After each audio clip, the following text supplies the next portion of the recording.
last slide. Yay! Now, I hope you're not saying that this has been interesting, right? It's good stuff.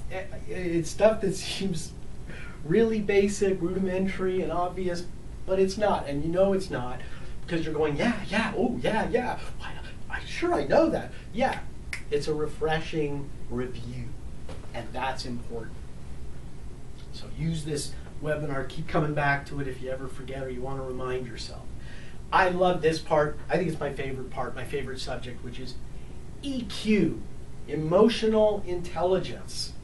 This is a good one. I love that concept, emotional intelligence. And when you strip it down to its base concept, it just means know yourself. Know yourself. Self-awareness. We've been pretty much harping and talking about this in almost every slide because it's our understanding of how we operate and how we affect others that is absolutely crucial, absolutely paramount to how others interact with us. Again, you're going, whoa, I should have had a V8. I mean, I know, it sounds commonsensical. And if it was so obvious and so easy, and we always kept it in the forefront of our minds, we'd all be successful, brilliant leaders, but we don't. We forget. So for the moments where you're trying to exercise and create a dynamic change, you can't forget. These are the things you've got to put in the forefront and repeat to yourself that you always bring to this situation. Awareness of your emotions, of your body language, of your communication skills, how you relate to others, relationship management. What do? Are you overbearing? Is judgment a big part of what you do? Do you dictate? All of the things we've talked about. Again, what EQ is, what emotional intelligence is the ability to stop, take a breath, and figure it out. Do some introspection. We're so lackadaisical about figuring out what the triggers in our emotions are. We're so fundamentally flawed about coming to terms with that and figuring out what are the best solutions, the best ways to control those triggers. I mean, if we don't stop, take a breath, smell the coffee, man, get with the program about who we are, how can any of us expect to solve or at least mitigate those emotional triggers? I mean, I don't know what works for anyone. Maybe meditation is your thing. Maybe you got to run 30 miles a day to get it out, to get in tune. But figure it out. The only way you're going to figure it out is by understanding the triggers. So you need to be honest with yourself. And you need to say, is it when I'm not good at something, I get upset because I don't want to listen? Is it because I don't know, I've got some, long-held anger management issues? Who knows? It's different for everyone. Do I think, I'm losing my hair and you're all staring at that and that's really pissing me off and that's why I get angry? I don't know. You got to find that answer for yourself, but once you find out the trigger is, figure out a way to deal with it. I think the most fun thing on this slide, and I think it's just fantastic to learn how to do this more effectively, is communication.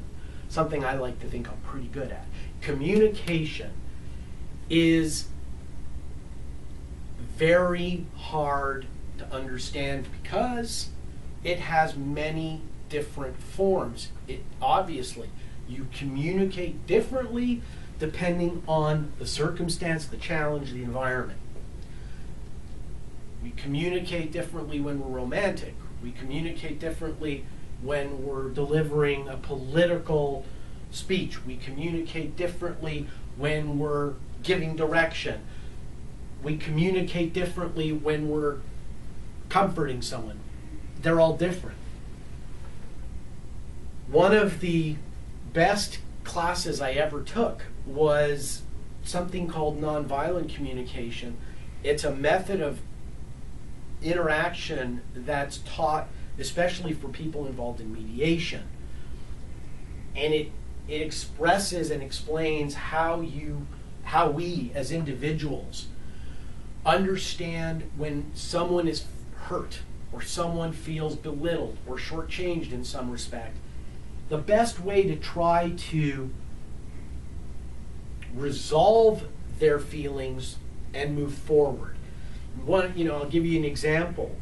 The concept talks about an apology versus understandings, and I'm stating it in a very general term, in the sense that communicating an apology, like, well, I'm sorry, is really kind of empty. It's kind of a very unsatisfying concept. It leaves people with a feeling that I don't really know what just happened, versus communicating to the individual who's feeling bad or stepped upon, whatever the case is, or hurt, that you or I or whoever it is that they feel has hurt them isn't just apologizing, understands them, really gets them, really empathizes with them, and really says, you know what, I realize what you're saying. And now, you know what, I understand what I did and how it affected you. And I'm not going to guarantee you that I can change overnight, and I'm not going to do this again, but I'm going to do my darndest to really appreciate who you are and how I affect you, and not to transgress like that again. That's really meaningful. If you're on the other side of that, you're going, wow, thanks. Makes you feel good, and it gets you over a problem. So that's a form of communication skill. That, I'm giving you a very microscopic view of a process that's extremely complex and requires enormous practice. And that's the point. Communication requires enormous practice on your own. It's like acting. Get in front of a mirror, pretend you're interacting with someone, put yourself in the situation that you expect to see with your staff, and practice. Do the give and take. Yeah, a few people will think you're a little off your rocker, and some people may think you need to have an exorcism performed because you're doing voices.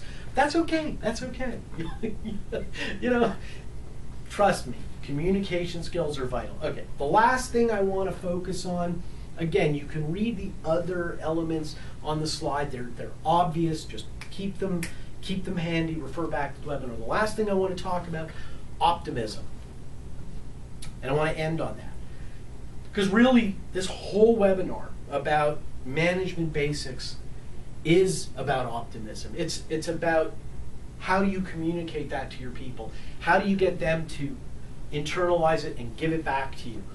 If everybody feels optimistic, then things happen. That's where you don't procrastinate.